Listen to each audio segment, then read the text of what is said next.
আচ্ছা মামা, তুমি তো বিদেশ বেটা 10 বছর তো কাটাই গেলে।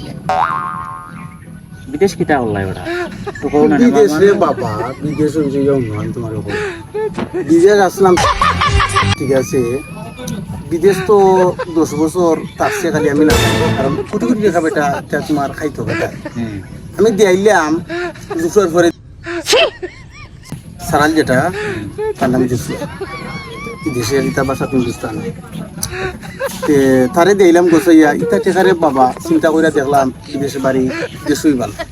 দেশে যাই কি মনে করিলাম আয় এক না আছে আত্মীয় স্বজন সকলে দেখাশোনা করলাম, তারও দেখলো, তার কাছে থাকলাম একটা টানটা কোটি কোটি টাকা বেটা এটা তুমি কিলা কিতা করতাম আমি হিসাবও আমি দেখতে পাই।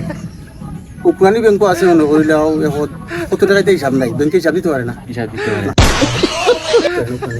পুরানি কোনো হিসাব হইতে না উকরানি ব্যাংকে। বাদে কইলাম বাদ, আমরা বাদ দিলাম, হিসাব দেওয়ার দরকার নাই, তোমরা আমার টাতে চলো, আর আমার যে সময় যেটা লাগে আমি করি।